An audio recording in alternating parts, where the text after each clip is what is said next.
Freemasons' plan for complete global control by one governmental body means that they must pave the way for complete global economic union, complete global legislatory and political union, and complete global military union.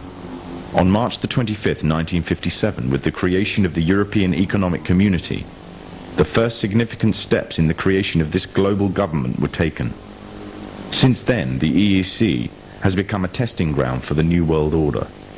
With the basic tenets of freedom of movement between member states already established, goods and people can move relatively freely within this one superstate. The plans are already underway for the establishment of complete monetary union, and the powers of the governmental body of Europe are growing every day, paving the way for complete political and legislatory union. All this will mean that eventually, in the superstate of the European Economic Community, there will be one currency, one economy, and one government. And the government would most certainly be a Masonic government. The three most important players of the European community are Britain, France, and Germany. Britain and France have long been Masonically controlled nations. During World War II, Germany was completely annexed by Britain and France, along with the United States, another Masonic nation, and the Soviet Union. The sectors of Germany controlled by the former three countries, the Masonic nations, formed a separate political identity called West Germany. And with the downfall of the Berlin Wall, West Germany has now taken over the former East Germany. Europe is not alone in its efforts to achieve superstate status.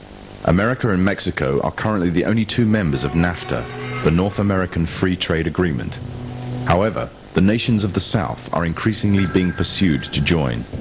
With Masonic superstates in both Europe and America firmly established, global union would be a logical and easy progression. However, there is another problem that the Masons need to contend with if they are to be the masters of this global union. By the 1970s, it was becoming increasingly clear that the population of Europe and white America was rapidly declining. Unless something was done, the expanding size of the population of third world nations would pose a serious threat to national security of Masonically controlled countries.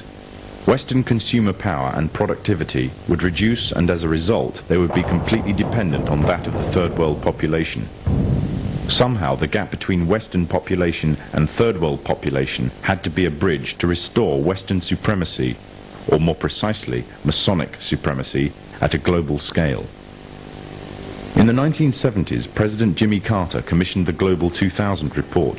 The findings of the report blamed virtually all of the world problems on the population growth of non-white people.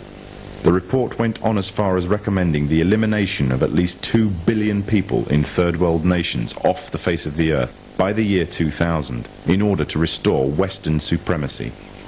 Interestingly enough, also in the 70s, the AIDS epidemic broke out, claiming huge amounts of life in third world nations, as well as amongst the growing black and Hispanic population of America. It was said that the virus originated from green monkeys in Africa and was later passed on to the local population through either acts of bestiality or through consuming them as food. From there on, AIDS spread like wildfire across the African continent and later on to the rest of the world, claiming millions of lives. However, the story was just a smokescreen. On June 2nd, 1988, the Los Angeles Times published an article refuting the idea that the human AIDS virus originated from green monkeys. It uncovered evidence that the DNA composition of AIDS was totally inconsistent with that of green monkeys. In fact, it could be proven that the AIDS virus could not be found anywhere in nature and could only have ever survived in the human biological system. If the virus did not exist anywhere in nature, the question is raised as to where exactly the virus all of a sudden stemmed from. On July the 4th, 1984, the New Delhi newspaper in India called The Patriot published an article making the first detailed charges of AIDS as being a counter-biological warfare agent. An anonymous American anthropologist was quoted claiming that AIDS was genetically engineered at the US Army's Biological Warfare Laboratory at Fort Detrick near Frederick, Maryland. Then on October the 30th, 1985, the Soviet journal Literaturia Gazeta repeated the charges made by the Indian newspaper, making it an international controversy. All this, however, was easily passed off as a communist rhetoric by the Masonic West. However, on October the 26th, 1986, the Sunday Express became the first Western newspaper to run a front-page story confirming the findings of the Indian and Soviet newspapers entitled AIDS Made in Lab Shop. The outbreak of AIDS has been linked to vaccine programs around the world. The internationally respected London Times newspaper published an article at the front-page story on May the 11th, 1987 entitled Smallpox Vaccine Triggered AIDS. The article establishes a direct correlation between the smallpox vaccine administered by the World Health Organization to an estimated 50 to 70 million people in different Central African countries and the subsequent outbreaks of AIDS in those regions.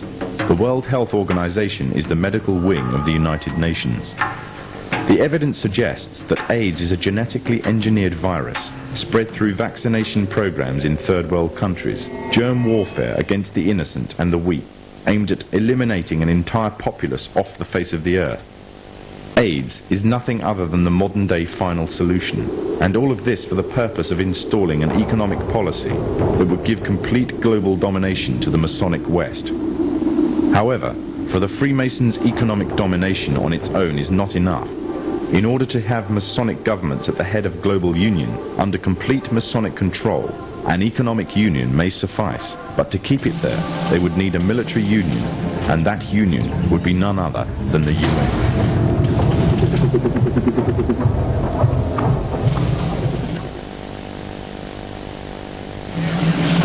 The United Nations is a general assembly of the majority of the nations of the world. Britain, France and America are already ranked within the 5 major powers of its Security Council, with the others being Russia and China. This means they have enough power to veto any motions passed. In December 1992, the President of the General Assembly declared that the UN must become a functional world parliament, and went on to say that the UN should be equipped with its own intelligence service. However, the UN has already attained military power. It operates its own army, an army that stood back while thousands of Muslims were killed by the Serbs in Bosnia, and instead implement an arms embargo that left the Muslims without any means of self-defense.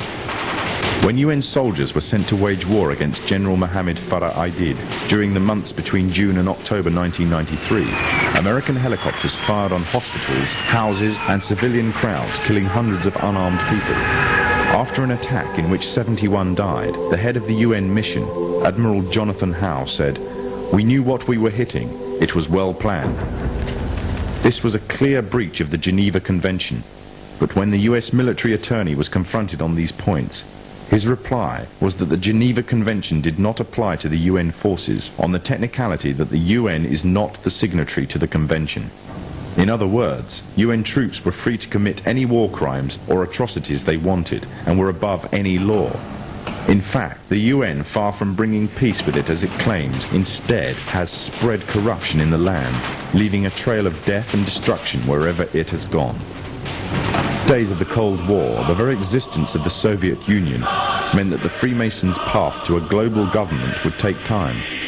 Now that communism has been destroyed, it seems that the Freemasons can at last use the UN to achieve their goals of a global government, therefore having the entire world at their grasp with none to stand in their way, or so they thought. For as the earth cries out because of the corruption and injustice they have spread over the land, through the agonizing centuries of their domination, the world is witnessing the reawakening of an old warrior. Now, the Freemasons have another enemy to contend with, an enemy which they have thought that they have destroyed, an enemy that will never bow down to the evil and demonic plan of the Freemasons. That enemy is Islam, and against it they have declared war. However, the Muslims have already been forewarned about an enemy that will face them, the last prophet of God. Muhammad said that a man will appear after the Muslims have conquered a Roman city called Constantinople. He will first appear as a tyrannical king, then he will be claimed to be a prophet, and finally he will claim to be the Lord God himself. Already the first part of the prophecy has been fulfilled. Constantinople was conquered and renamed Istanbul.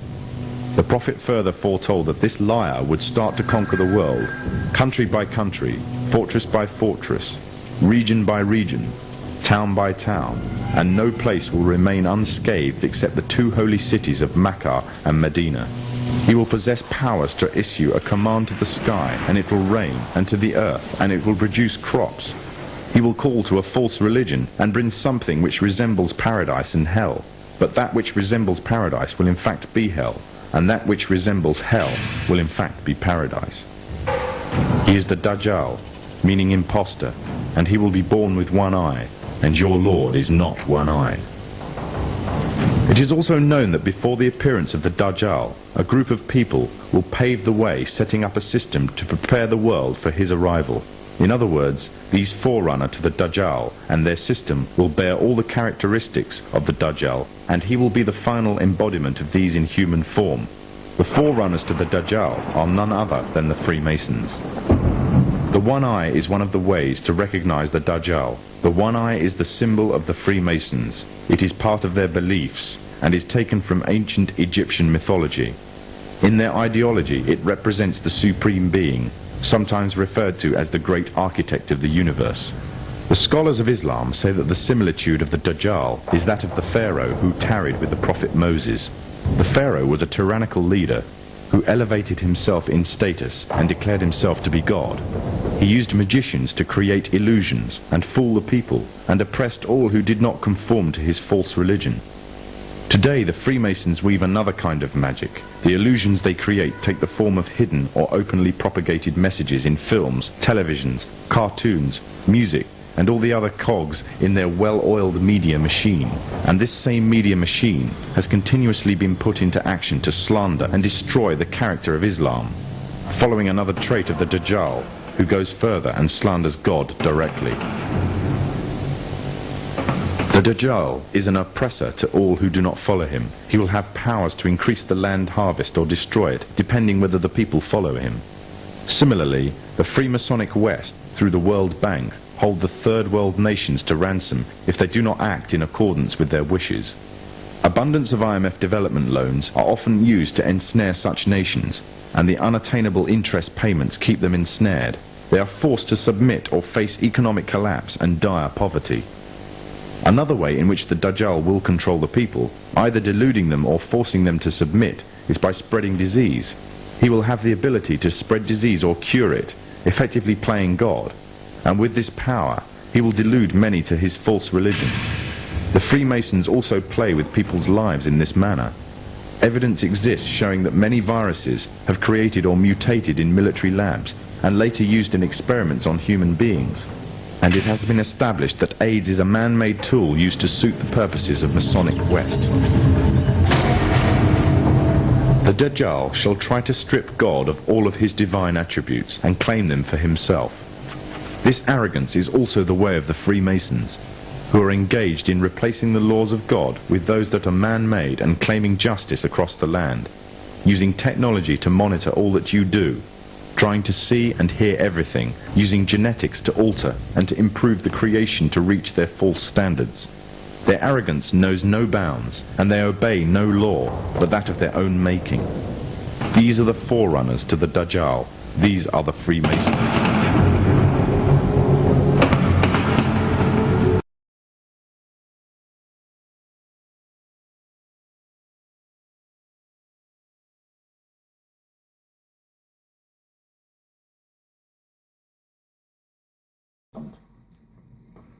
Japan's Prime Minister Shinzo Abe has said that a threat by Islamic State militants to kill 2 Japanese hostages is unforgivable. An online video any involvement in the fight against Islamic State. In a statement, it has demanded $200 million for the 2 Japanese men. That is exactly the same figure pledged by Japan's Prime Minister Shinzo Abe in non-military aid for countries that are fighting against Islamic State. The Japanese government has made it clear it will not give in to terror, and on a trip to Jerusalem, Mr. Abe angrily rejected the demand. This is unforgivable, and I feel a strong resentment. This is unforgivable, and I feel a strong resentment. I strongly demand the Islamic State group does not hurt the 2 Japanese citizens and immediately releases them.